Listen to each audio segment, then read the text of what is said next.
Salut à tous et bienvenue sur AZ237. Nous ne pouvons jamais véritablement prévoir ce que la vie nous réserve. Nelly vivait simplement sa petite vie d'adolescente normale jusqu'à ce qu'il lui arrive quelque chose d'incroyable. Dire que cet événement a changé sa vie est un euphémisme. Aujourd'hui, elle a trouvé les mots pour raconter son histoire. Écoutons-la. Mais avant de commencer, j'aimerais vous rappeler qu'après avoir regardé cette vidéo, vous pouvez faire un tour sur notre chaîne pour découvrir de nombreuses histoires à la fois incroyables, intéressantes et émouvantes. Et n'oubliez pas de vous abonner à la chaîne et d'activer la cloche de notification si vous êtes nouveau parmi nous. Bonjour à vous. Je suis une enfant unique dans une famille standard de classe moyenne. Je suppose que je n'ai jamais vraiment eu l'impression d'être parfaitement intégrée à la maison ou à l'école et je me suis même souvent sentie un peu bizarre. Mais ce n'était pas à cause de mes parents. Je veux dire, ils m'ont adorée et j'ai toujours été gâtée. Cependant, je devrais probablement préciser que je suis adoptée. C'est quelque chose que je supporte tout à fait bien, donc personne n'a besoin de se sentir désolé pour moi. Mes parents sont morts peu de temps après ma naissance dans un accident de voiture. J'ai toujours été curieuse de trouver plus d'informations à leur sujet, mais mes parents adoptifs ne savaient pas grand-chose de ce qui leur était arrivé. Très peu de gens savent en réalité que j'ai été adoptée, parce que je ressemble assez à mes parents adoptifs, ce qui me convient parfaitement car cela a toujours rendu les choses plus faciles. Le seul détail perceptible, c'est qu'ils sont un peu plus âgés. Récemment, j'ai commencé à pratiquer des arts martiaux. J'ai toujours eu des passe-temps obscurs et aléatoires et mes parents m'ont toujours encouragée. Chaque lundi, mercredi et vendredi, après l'école, je me rendais à mon cours d'arts martiaux. J'aimais bien ça. Je ne pouvais pas vraiment l'expliquer, mais ça me donnait une sensation de liberté et de puissance. Ça me faisait également oublier toutes ces choses délicates de l'adolescence.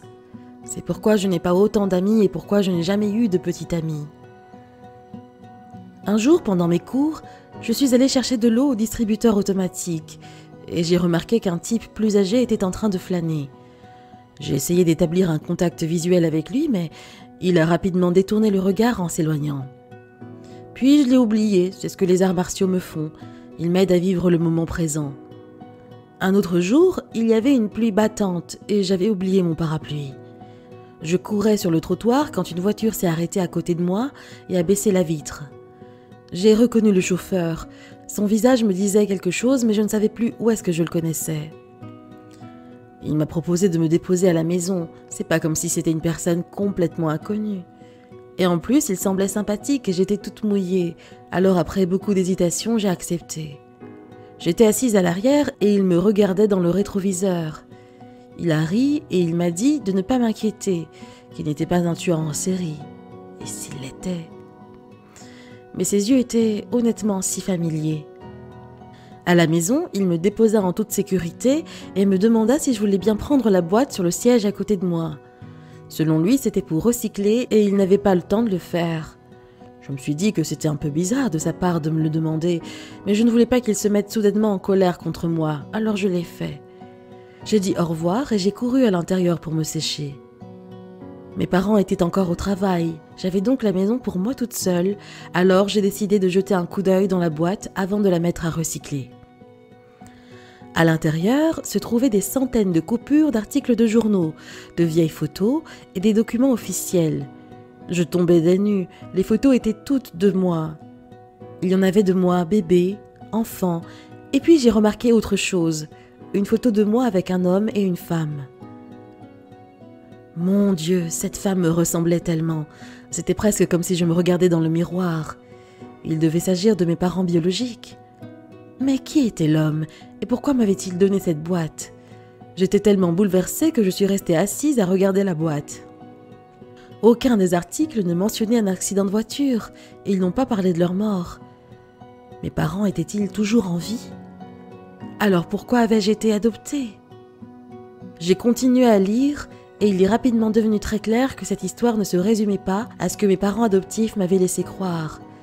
Au fil de la lecture, j'ai découvert que mes parents étaient adolescents quand ma mère est tombée enceinte de moi. Issus d'un milieu traditionnel et conservateur, il leur avait été interdit de me garder. Ma mère n'avait que 14 ans et mon père en avait 16. Je ne pouvais pas y croire, j'avais 14 ans maintenant. Cela signifiait que ma mère m'a eue quand elle avait l'âge que j'ai aujourd'hui. Cependant, un autre détail m'avait intriguée. J'ai remarqué que mes parents biologiques et adoptifs avaient le même nom de famille. Était-ce juste une sorte de coïncidence ? Je ne me sentais pas bien. Sous les photos, j'ai trouvé un article poussiéreux et je ne pouvais pas croire ce que je voyais. C'était une photo de mes parents biologiques et mes parents adoptifs ensemble. C'est à cet instant que j'ai compris. Mes parents adoptifs étaient en fait mes grands-parents. Cela voulait dire que mes parents adoptifs étaient mes grands-parents et étaient les mêmes horribles et cruels gens qui avaient obligé mes jeunes parents à m'abandonner. Comment ont-ils pu faire cela ? Et juste me l'avoir caché tout ce temps. L'article disait qu'ils avaient été si gênés que leur fille soit tombée enceinte à l'adolescence qu'ils l'avaient envoyée dans un pensionnat et ils lui avaient dit de ne plus jamais rentrer à la maison à moins de se rétablir. Tout cela avait été dit dans le journal. Je ne savais même pas que mes parents adoptifs avaient eu un enfant avant. Je veux dire, maintenant que j'y réfléchis, c'était logique car ils semblaient particulièrement doués pour élever un enfant. Après tout, ils l'avaient déjà fait avec ma mère. Soudain, je me suis demandé qui était mon père. Est-ce que cela voulait dire qu'ils étaient toujours en vie ? Alors que je réfléchissais à la possibilité de rencontrer mes vrais parents, mes parents adoptifs ont franchi la porte. Ils ont su tout de suite que quelque chose n'allait pas. Et avant même que je puisse parler, mon père a pris la boîte de mes mains et est sorti en courant avec elle.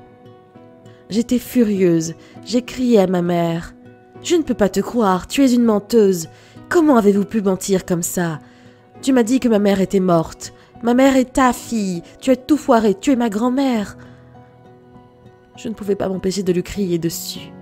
Elle était assise là, et en sanglotant, elle a dit qu'elle l'avait fait pour le bien de sa fille et pour le mien également. Elle a dit que si les gens avaient su que sa fille de 14 ans avait accouché, leur famille aurait vécu dans le déshonneur.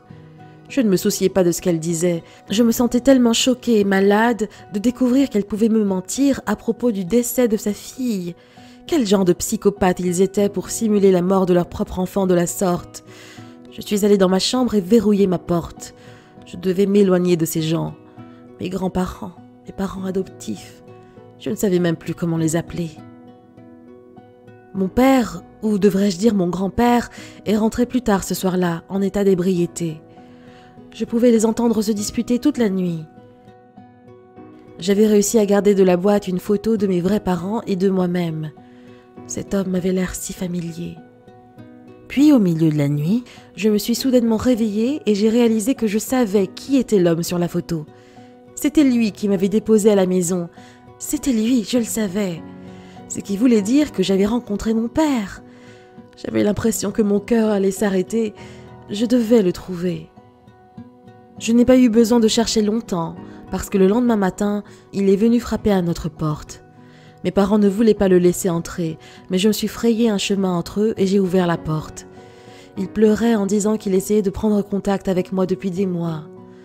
Nous sommes tombés dans les bras l'un de l'autre en pleurant, et mes parents sont restés figés. Il n'arrêtait pas de pleurer, en répétant qu'il était désolé, mais que c'était trop tard. Il a dit que ma mère mourait d'envie de me rencontrer depuis des années, mais maintenant cette chance était perdue. Je n'ai pas compris ce qu'il voulait dire. Je pouvais à peine comprendre ce qu'il disait à travers toutes ses larmes. Puis il nous a dit que l'an dernier, on avait diagnostiqué un cancer à ma mère et elle était malheureusement décédée le matin même. J'avais l'impression que toute ma vie s'effondrait. Mes parents adoptifs debout derrière moi sont devenus soudainement hystériques. J'ai pensé que ma mère allait avoir une attaque. Leur fille était morte et ils ne l'avaient même pas vue depuis 14 ans. J'avais l'impression d'être sortie d'un film. Ça ne pouvait pas être réel. C'était mes grands-parents et c'était mon père qui nous disait ici que ma vraie mère venait de décéder ce matin et que je n'aurais plus jamais la chance de la rencontrer. J'avais l'impression de l'avoir perdue à nouveau. Quand j'étais plus jeune, je devais vivre avec le fait qu'elle était décédée dans un accident de voiture. Et maintenant, je la pleurais encore une fois, mais cette fois pour sa vraie mort, et je ne l'avais même pas rencontrée. Ce jour-là, nous nous sommes assis et avons préparé les funérailles. C'était la dernière chose à laquelle aucun de nous n'avait envie, mais cela devait être fait. Même si mon vrai père n'avait jamais pardonné à mes grands-parents ou à mes parents adoptifs, peu importe comment vous voulez les appeler, il savait qu'il devait maintenant s'asseoir avec eux pour régler ce problème. Même si ce sentiment paraissait égoïste de ma part, je me sentais très chanceuse d'avoir enfin rencontré mon père, mon vrai papa. C'était comme s'il revenait d'entre les morts.